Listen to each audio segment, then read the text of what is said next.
You know, it would be hilarious if it wasn't a tragedy for me to tell you that once again, Donald Trump's health care plan has been delayed.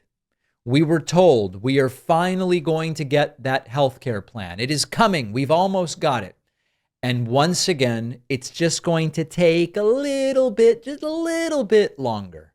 Here is CNN as they were reporting about the forthcoming healthcare plan, breaking in and going, wait a second, we have breaking news. It's like an SNL skit. It's been delayed. We're learning President Trump is planning to unveil a new health care proposal. And at this point, we're still waiting to know exactly what's in it. But we're told it could include a temporary extension of the Enhanced Affordable Care Act subsidies, which are due to expire at the end of the year. They were at the center of the government shutdown. However, the subsidies could come with some fresh guardrails that could include new income limits and a... So remember, so far, they believe that it's coming as early as when they were on the air.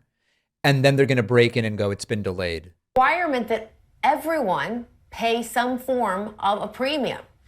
Now, we should note that if the subsidies do expire, millions of Americans are expected to see their premiums more than double next year. Zach Cooper is joining us now. He's a professor of health policy at Yale University. Zach, thanks for being here. As I noted, we are very much still waiting for specifics here.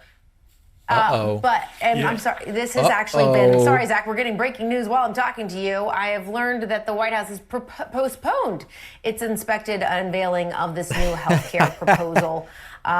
It was expected to be unveiled today. We'll learn more, hopefully, about that in the coming moments. But yeah, it's just going to be another couple. It's going to take a tidbit longer. It's going to take. It's like an SNL skit, and Fox News was getting all excited. We're going to get, with 5 years in the making, we're going to finally get the plan. Got some big news on the healthcare front. President Trump is reportedly set to announce a general framework to address healthcare costs and fix Obamacare subsidies.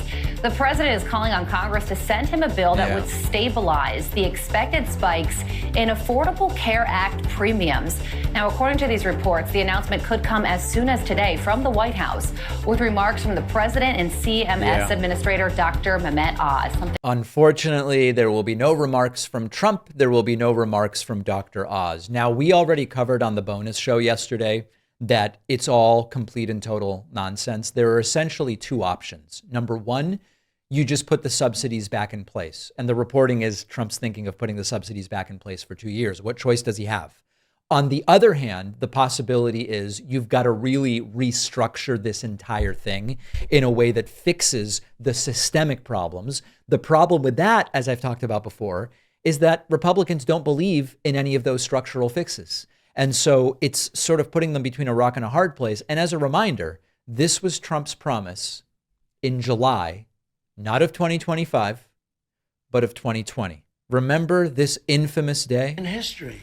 I want to talk to you about Obamacare. Since the pandemic hit, millions of people have lost their jobs and thereby lost their health insurance. And almost 500,000 have signed up for Obamacare. Your administration just announced that you're signing on to a lawsuit to overturn Obamacare. And replace it.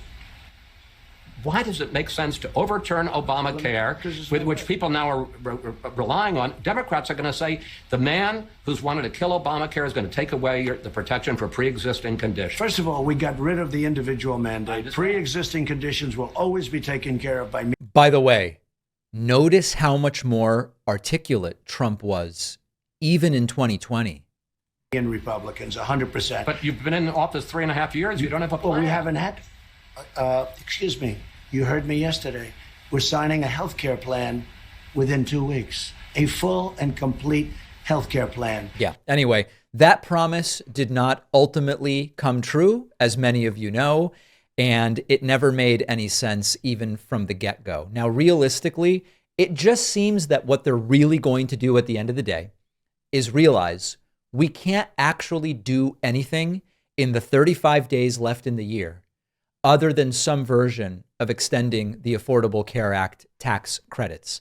And if you look at the betting markets, they seem to think that that's ultimately what's going to happen here. There are, on Kalshi, there are 3 different questions related to this. Will a bill that pre-funds HSAs and FSAs become law this year? those percentages are spiking now, as it seems inevitable that the administration is going to have to do something on that. On the question of will the House pass a bill to extend the ACA premium tax credits this year, that has also spiked now to a 60% chance in the betting markets on Kalshi. And on the question, will the ACA premium tax credits be extended this year, also spiking there in the last 24 hours. Everybody is seeing that there's really three options. You do nothing and you let it expire. Premiums double for people within those markets. It's a political disaster. It's an ethical and moral disaster. It's an economic disaster. That's option one. Option two, you genuinely restructure the healthcare system in the image of the sorts of things people like me have been advocating for. They have no willingness to do that, no interest in doing that. Or three, you throw a bone and you go, all right, we'll extend the credits for a little bit. And it increasingly seems that that's what they're going to do. It's good if they do it, but it is just yet again this stupid political football that really doesn't solve anything long term. Thanks for watching. Check out another one of our videos and make sure to subscribe so YouTube keeps our content in your feed. And if you prefer audio, subscribe to the podcast on Spotify or Apple.